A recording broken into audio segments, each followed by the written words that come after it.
6 do capítulo 54. Eis que eu criei o ferreiro, que assopra as brasas do fogo, que produz a ferramenta para a sua obra. Também criei o assolador para destruir. Toda ferramenta preparada contra ti não prosperará, e toda língua que se levantar contra ti em juízo, tu a condenarás. Esta é a herança dos servos do Senhor, e a sua justiça que vem de mim, diz o Senhor. Capítulo 55, verso 6, diz assim: buscai o Senhor enquanto se pode achar. Aleluia. Invocai-o enquanto está perto. Deixe o ímpio o seu caminho e o homem maligno os seus pensamentos, e se converta ao Senhor, que se compadecerá dele. Torne para o nosso Deus, porque grandioso é em perdoar.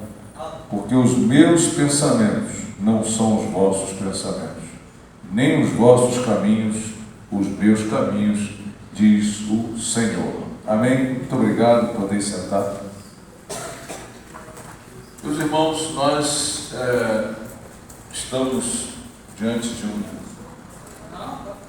um livro em que é um livro profético, um livro messiânico, um livro em que quase todo cristão gosta muito de ouvir as suas pregações, as suas ministrações, e os pregadores têm assim uma preferência muito grande por utilizar esse livro, porque é um livro que tem uma profundidade bíblica enorme, onde vai falar a respeito do Messias. E o livro do profeta Isaías tem 66 capítulos, é considerado aí como uma mini-bíblia, e do capítulo 1 até o capítulo 39, o profeta Isaías descreve uma profecia sobre uma punição ao povo, uma penalidade junto ao povo que posteriormente, cerca de quase 100 e poucos anos depois, se cumpre. Deus usa o profeta Isaías numa profundidade muito intensa para falar, para redarguir, para corrigir o povo, porque o povo houvera desviado-se dos caminhos do Senhor. E isso vai se cumprir. Mas do capítulo 40 até o capítulo 66, as coisas se invertem. Deus vai usar o profeta Isaías para falar sobre a redenção do seu povo. As promessas que Deus houvera dito para aquele povo, depois de ser penalizado pelo próprio Deus. O povo vivia um momento terrível, um momento de dificuldade espiritual muito grande, e durante 4 reinados, o profeta Isaías assim profetizou, entre 40 a 48 anos, por aí, ele profetizou esse período. E no reinado, no último reinado em que ele era vivo, o rei Manassés pede a cabeça de Isaías. A história diz que esse homem morreu cerrado ao meio. Um homem em que viveu inicialmente no palácio. Ele não era filho de profeta, não tinha pedigree de profeta, mas Deus chamou esse homem para profetizar. E Deus usa o profeta Isaías numa profundidade incrível, admirável. Mas nós queremos aproveitar esse tempo que temos para dizer que quando ele profetiza a respeito da queda do povo, era porque o povo merecia. O povo de Deus sempre viveu nessa gangorra. Ora, estava lá em cima, muito bem com Deus, fazendo tudo aquilo que Deus lhe agrada, mas por muitas e muitas vezes o povo se distanciou de Deus, desobedeceu às leis, descumpriu aquilo que era a vontade do Senhor. E Deus, eu entendo que tudo e nós sabemos que tudo está no controle total e absoluto de Deus. E Deus vai permitir então que o povo pudesse ser assolado, inicialmente pelo Império Assírio, depois muito mais profundo pelo Império Babilônico. Se cumpre então uma penalidade dura sobre o povo, e o profeta Isaías, assim como o profeta Jeremias, profetiza a respeito desse exílio, e ia cumprir isso, e se cumpriu.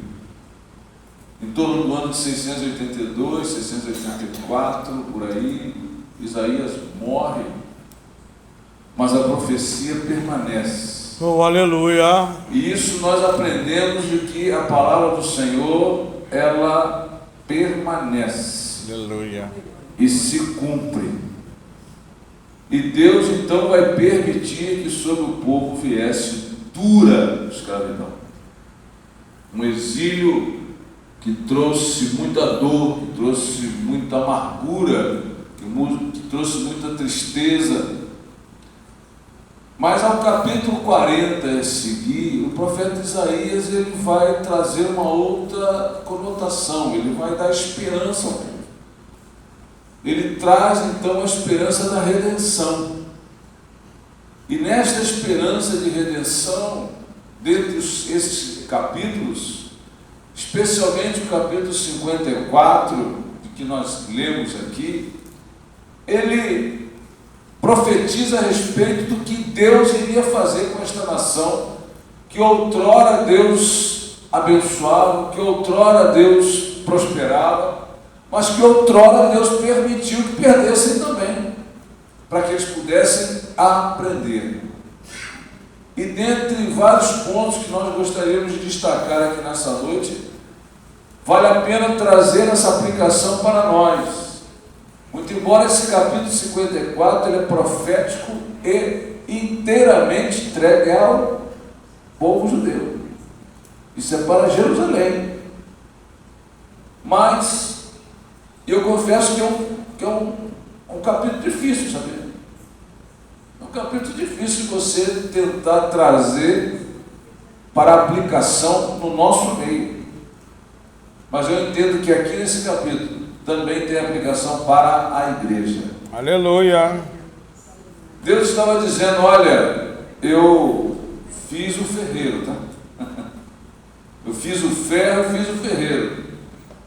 Quando nós lemos aqui, no verso de número 7, do capítulo 54, ele diz, por um pequeno momento te deixei, mas com grande misericórdia te recolherei.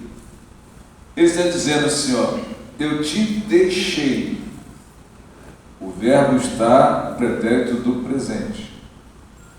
E quando ele diz que ele vai te recolherei, ele quer dizer isso, lá no futuro, eu te restauro. Eu permito que acontece contigo naquele momento. Mas fique tranquilo, eu vou te recolher. Aleluia! Eu vou te amparar. E isso traz lições para nós. Primeira lição. É lógico que tudo envolveu, eu creio que nestes dias de campanha, esse versículo 17 possa ter soado de uma maneira profética, e não tenha dúvida, é para ser isso mesmo, uma promessa que nenhuma ferramenta vai prosperar contra a tua vida, contra a minha vida. Mas existem alguns critérios que Deus estabelece para que esta promessa se cumpra na tua vida. Aleluia! Não vem hoje você imaginar, e isso tem acontecido demasiadamente, a pregação de um evangelho que quer te levar a entender que tudo vai bem, mesmo sendo você totalmente fora da presença do Senhor. É te prometer que nada vai acontecer, que você é próspero, que você vai ter vitórias, sem que você se esforce a obedecê-lo. Eu não consigo enxergar na Bíblia inteira as condições em que Deus nos propõe a cumprir sem que haja, presbítero Neemias, o sentido da obediência. Sem obediência, nada prospera em nossa vida. E essa história de dizer que ninguém morre sem a promessa de Deus ter cumprido, isso é balela, tá? Não, eu tenho promessa de Deus e vai cumprir segundo a vontade dele. Aleluia. E aonde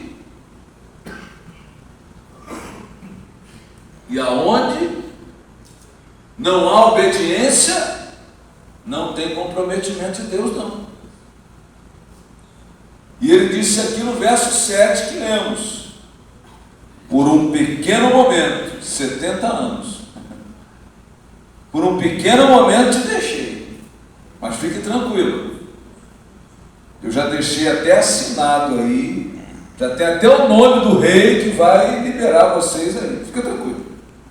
200 anos antes, já havia dito a respeito do Ciro. Ciro nem imaginava, nem a família de Ciro imaginava que seria originado ali um homem que lá na frente assumiria o reinado persa, para que pudesse liderar o povo do qual Deus definiu que seria preso, que seria levado ao cativeiro. Então, quando nós olhamos aqui o profeta Isaías dizendo no verso 8 do capítulo 54: e em grande ira escondi a face de ti por um momento. Sabe o que eu aprendo? Mais uma lição. Que todo mundo diz: Deus é amor, mas esquece que Ele é fogo consumidor. E Ele disse: em grande ira, Deus se ira, meus amados. E a ira de Deus está aí. A ira de Deus nós não conhecemos ainda, só conhecemos por ouvir, ler a palavra de Deus. Mas temos visto sinais da ira de Deus. E eu fico impressionado, meus pastores, irmãos e irmãs, o nível de desobediência que o crente atualmente está cumprindo, e sem se preocupar com aquilo que se diz ira de Deus. Verdade. Naquele grande dia, meu amado, é que nós vamos ver de fato quem serve e quem não serve o Senhor, porque em grande ira escondi a face de ti por um momento, mas com benignidade eterna me compadecerei de ti, diz o Senhor, o teu Redentor. Deus estava dizendo: vou cumprir a ira sobre o meu povo, mas eu não vou largá-los, não. Aleluia. E isso traz para os dias de hoje, para nós como igreja, lavada e remida pelo sangue do Cordeiro, nós não somos e nem estamos na condição de achar que seremos ilesos da ira de Deus. Aleluia. É tempo de nós fazermos uma reflexão como estão os crentes. Verdade. Qual é o nosso comportamento, qual é o nosso sentimento, qual é a nossa obra que estamos fazendo daquilo que Deus nos chamou para fazer e realizar. Sermos reconhecidos como negligentes, o próprio Deus pode se irar com isso. Amém? Amém. Olha o que diz aqui no verso 13: e todos os teus filhos serão discípulos do Senhor, e a paz de teus filhos será abundante. Ele já está definindo o seguinte: olha, vou cumprir, mas passarão 70 anos, vocês vão sofrer, mas naquele dia eu vou dar a carta de euforia, e vocês vão sair de lá e vão retornar para a minha casa, para o meu lar, e a minha bênção estará sobre vós. E aí ele vai dizer exatamente aqui no verso 14: com justiça serás confirmada e estarás longe de opressão. Promessa. Pastor, eu tenho promessa. Todos nós temos promessa. Agora nós temos nos colocado à disposição do Senhor para receber de fato e de direito essa promessa? Será que nós temos agradado ao Senhor mediante a promessa que tem sobre nossas vidas? Será que o Espírito Santo tem se agradado de nós, da igreja como um todo, com as promessas que o Senhor tem feito? E o Senhor não é filho de homem para que não cumpra, Ele tem cumprido. Quanto tempo você espera a promessa acontecer na sua vida? Muitos já desistiram, Rony. Verdade. Muitos já debandaram, esperando que o nosso Deus seja igual ao correio Sedex, né? Entrega logo rápido. Não é assim. Não é. Quantos anos você está esperando a promessa? Mas a palavra de Deus nos garante que se o Senhor prometeu, Ele vai cumprir. Aleluia. Mas é no tempo dele, no querer dele, na vontade dele, no agir dele, no plano dele, no propósito dele, na ação dele, e pronto. Quando o profeta diz aqui no verso 14 o seguinte: com justiça serás confirmado, estarás longe da opressão, porque já não temerás, e também do espanto, porque não chegará a ti. Eis que poderão vir a juntar-se, mas não será por mim. Quem se ajuntar contra ti cairá por amor de ti. Olha bem, esta profecia nós podemos concluir que ela está acontecendo agora. E há de acontecer mais ainda. É a nação de Israel sendo ali cortejada e ao mesmo tempo sendo tentativa de violentá-la. Desde 1947, 48, que Israel tem sido bombardeada. Ela foi decretada como Estado, como país, como nação, e no dia seguinte já começou a terrível violência contra. E até hoje é o tempo todo sendo bombardeada, mas a presença do Senhor naquela nação não permite ser destruída. Aleluia! Esta é a profecia. Nenhuma ferramenta prosperará contra o meu povo, não vai. Oh, glória! Aleluia! Nós trazemos esse versículo para nós. Um erro. Esse não é para nós. Embora a igreja de Jesus Cristo se enquadre, se aplique aqui. É o tempo todo, veja a história conta isso, a luta que os israelenses têm, e um monte de gente querendo ver a destruição de Jerusalém, de Israel, mas não, porque a profecia diz que pode estar qualquer ferramenta forjada, preparada, sacalada, preparada, mas não vai resistir. Por quê? Porque o nome do Senhor está ali sendo glorificado, sendo aleluia! Deus tem olhos naquela nação e guarda aquela nação, assim como guarda a sua igreja. Oh, glória a Deus! Aleluia. E a aplicação desse texto também se dá para a igreja, porque está aqui: eis que eu criei o ferreiro, aleluia, que assopra as brasas no fogo, que produz a ferramenta para a sua obra. Também criei o assolador para destruir. Isso quer dizer o quê? Que tudo está no controle de Deus. Se Deus tem permitido as guerras, porque Ele está no controle. Se você e eu passamos por provas difíceis, é porque Deus está no controle. O próprio Filho de Deus, Cristo Jesus, disse que no mundo nós teríamos aflições, mas Ele disse também: tem de bom ânimo.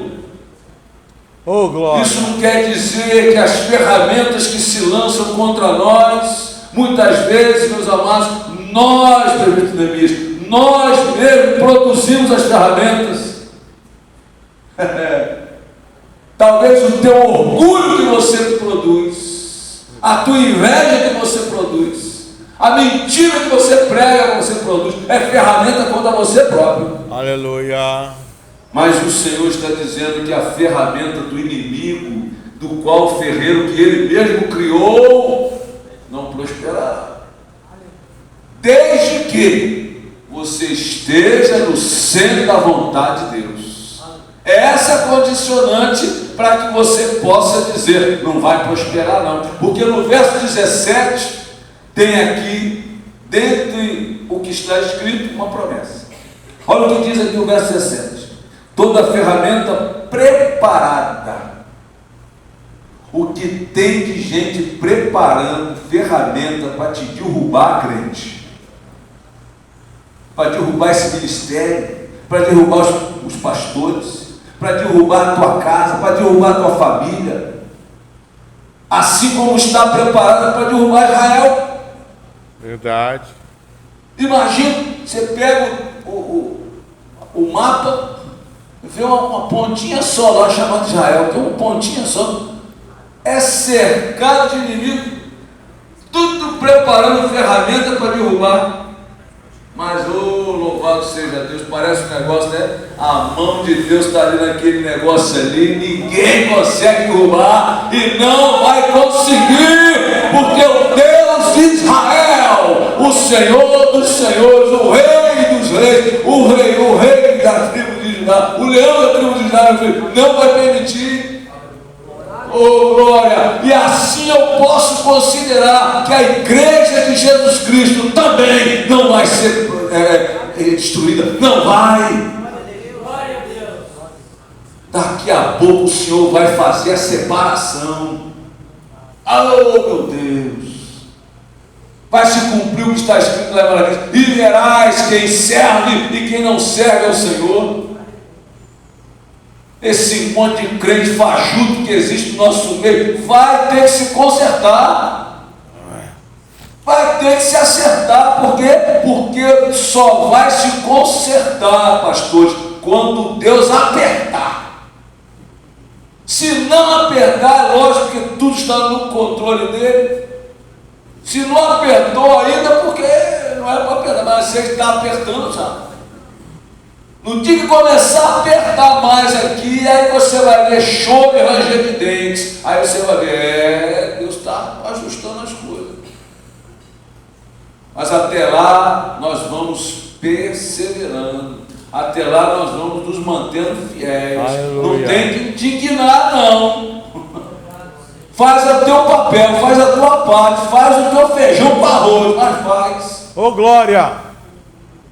Se preocupa não, porque não foi ninguém que morreu por mim, a não ser Jesus Cristo. Então, olha para o alvo é Jesus, segue para o alvo é Ele. Olha o que diz no verso 17 ainda.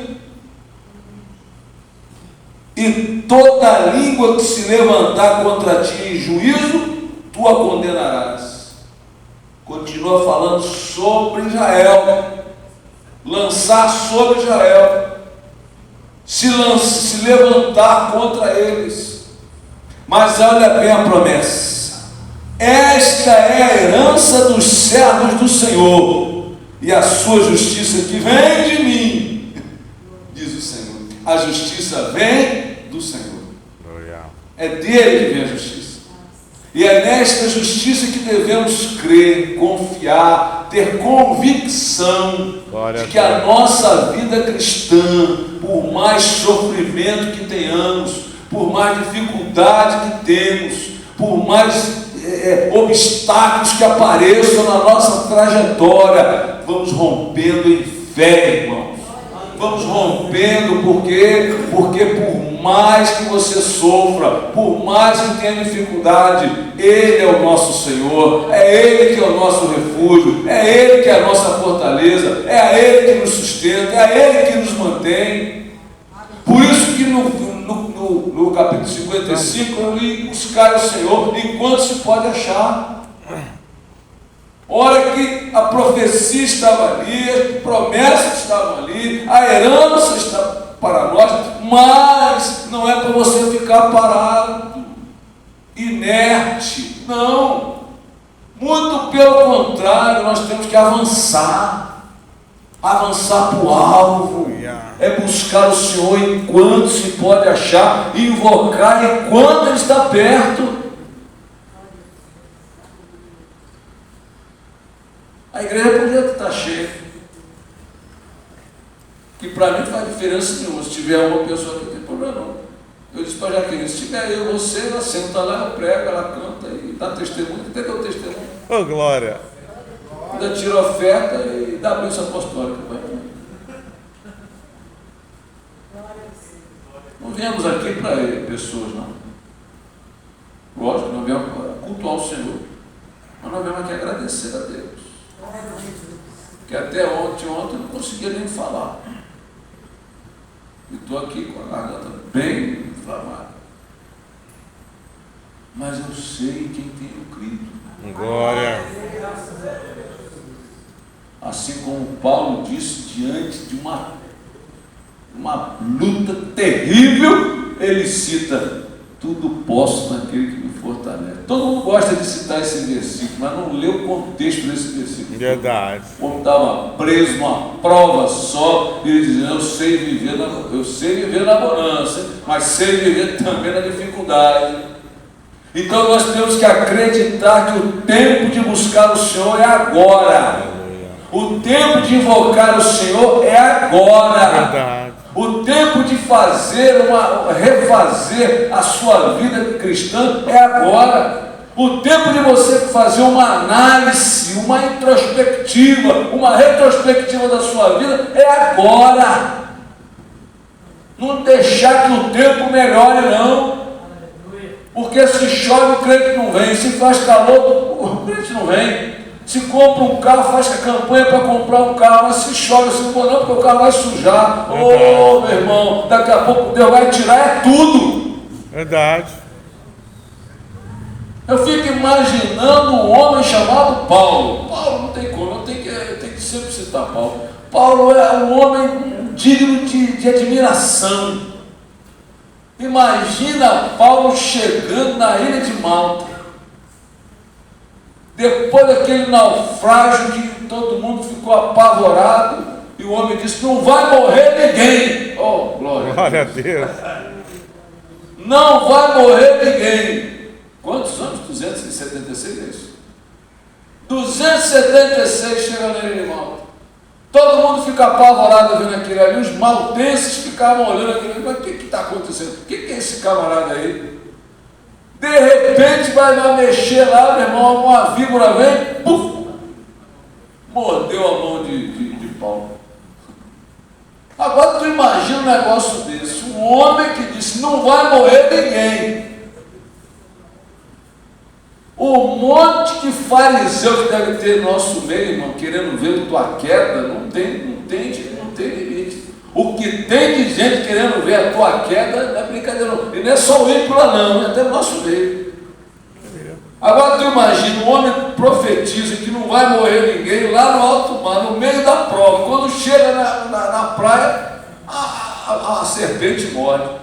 E segundo os escritos diz que a serpente era venenosíssima. Aí está lá Paulo com a cobra agarrada na mão.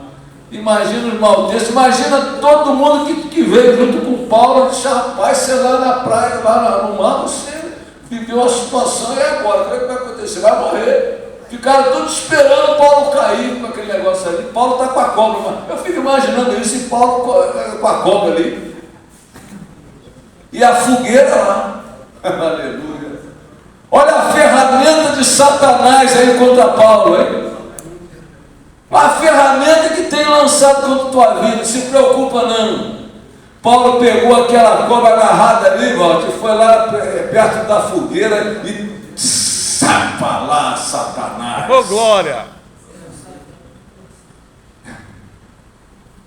É porque o crente tem que estar perto do fogo mesmo. Oh, aleluia! É verdade.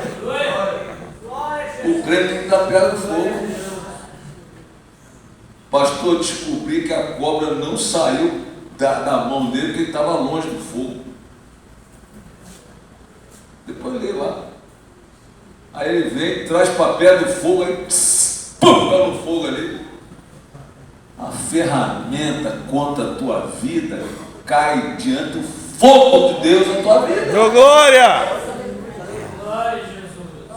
Agora o crente quer viver numa mordomia, não quer fazer nada, não ora, não lê palavra, não vem em culto, não vem nada. É aquele crente 3S, salvo, sentado, satisfeito, não faz nada para ninguém. Aí quer vir para a campanha aqui, nenhuma ferramenta prosperará. Não vai prosperar assim. Se você não der mole, meu filho, não tem campanha para te salvar, não. Você tem que buscar o Senhor enquanto se pode achar. Aleluia! Enquanto Ele está perto, porque haverá de chegar aquele dia em que você vai clamar e o Senhor não vai te responder. Segundo Lucas 13. E quando o Senhor, são muitos que vão se salvar, Ele pergunta.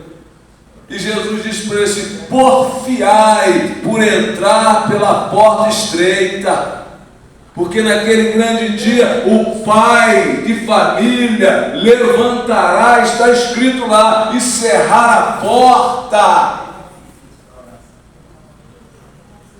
e vai dizer: olha, não sei de onde vós sois, não vos conheço, não sei de onde você é, mas nós comíamos e bebíamos. E o Senhor vai repetir novamente: não sei de onde você é. Talvez nós temos aí 30, 40 anos de crente, e o Senhor não vai te conhecer, pastor. É triste isso.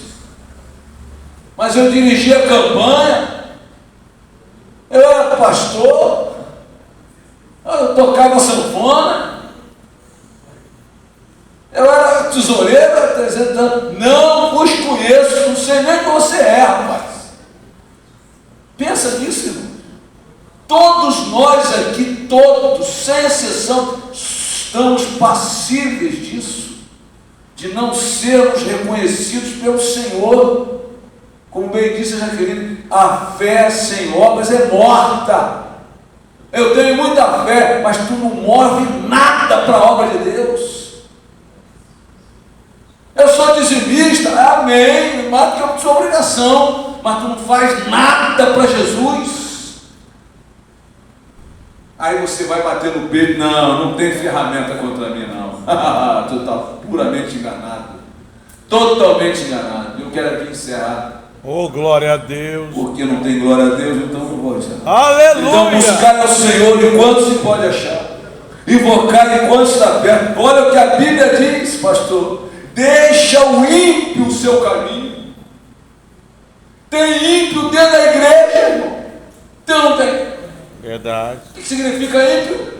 No ímpio você não quer dizer que o ímpio é o camarada do mundo, não. Não, o ímpio é aquele que não crê, que não confia no Senhor. Deixa o ímpio o seu caminho.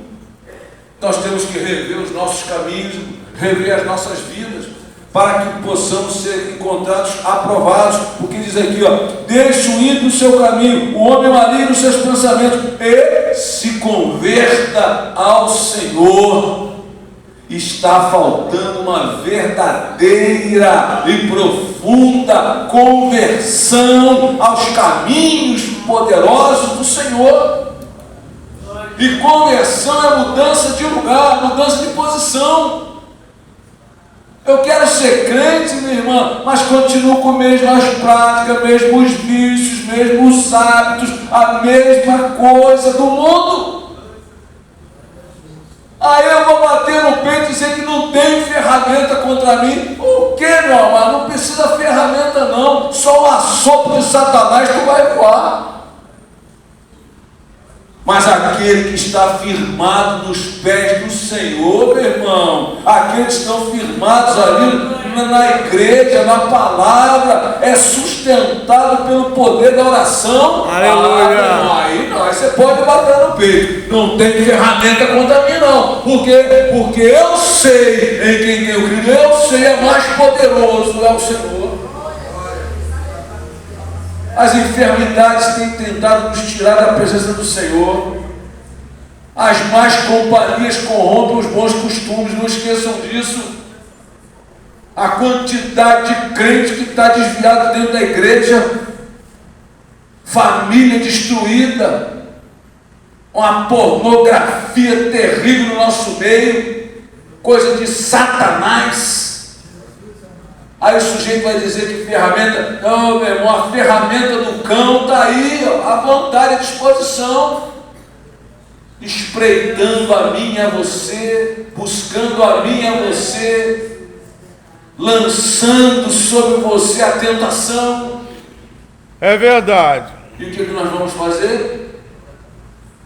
Olha, meus amados, é cada vez mais, me perdoe, é cada vez mais decepcionante a vida dos crentes. Culto de libertação tinha que estar entupido, culto de doutrina tinha que estar cheio, eu digo que é culto de escola bíblica, tinha que estar cheio. Fome, está faltando fome da palavra, está faltando sede de aprender. Verdade. Aí quando as coisas apertam, procura em Nova Almédia para orar, procura lá o pastor para orar. Pastor, faz uma oração por mim. Aí dá vontade de dizer, Senhor, queima esse Satanás que está na vida desse homem aqui.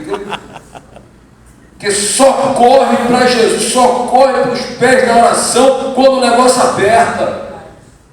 Por isso que tem que apertar mesmo. Deus aperta, a oração tem que ser, Senhor, aperta o povo, ajusta o povo. Como eu disse assim, ó, olha meu filho, eu até te olho, mas esqueci de você, larguei você, mas depois de 70 anos eu te trago. Você quer ter um exílio para você aprender?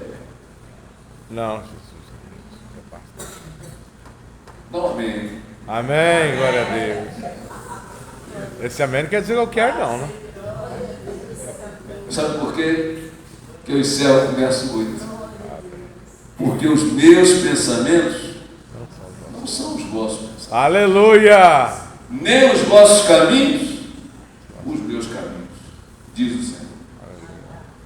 Não é do jeito que eu e você queremos, não. Não é da maneira que eu e você planejamos, não. Não. Nunca será. O que vai ser é a soberania do nosso Deus. Aleluia! Para te livrar. Aleluia! Imagina se Jó fosse como nós. Quando Deus dá testemunho de Jó. Está vendo aí, meu servo? Reto, temente a Deus, desvia-se do mal. Certo? E ele dá testemunho para quem? Para o próprio diabo, o próprio Satanás. E olha que Deus faz elogio a Jó, pelo menos 2 vezes, capítulo 1 e capítulo 2. E o próprio Deus permite o que na vida de Jó? Perder tudo. Agora tu imagina se sou eu, não vou nem falar você, se sou eu chegando em casa 10 caixões, um do lado do outro, assim, para quem ele pagava preço toda madrugada, segundo escrito. E no mesmo capítulo ele tem notícia só ruim, perdeu tudo. E quando ele chega lá, disse: Deus deu, Deus tomou, hein? Tirou, mas tomou. Ele foi lá e traz. Deus deu, Deus tomou. Bendito seja o nome do Senhor. Aleluia. O sujeito passa 42 capítulos sofrendo, vontade de morrer, no capítulo 17 até que se suicidar. Mas aí o cativeiro dele mudou a partir de quando? Pelos amigos que se colocaram como amigo. A Bíblia diz como amigo, mas o sujeito foi lá só. E assim está cheio de amigos como aqueles ali. Então, meus amados, a ferramenta que não vai prosperar quanto a sua e quanto a minha vida vai depender, sabe de quê? Não da ferramenta, mas da ação da ferramenta quanto à tua vida. E para isso eu e você temos que nos blindar. Blindar como? Na oração, na palavra, no jejum, na comunhão e especialmente na obediência a Deus. Que Deus abençoe em Cristo Jesus. Glória a Deus, aleluia. Obedecer é melhor que sacrificar. Nasceste de novo, andas já com Deus, pertences ao povo.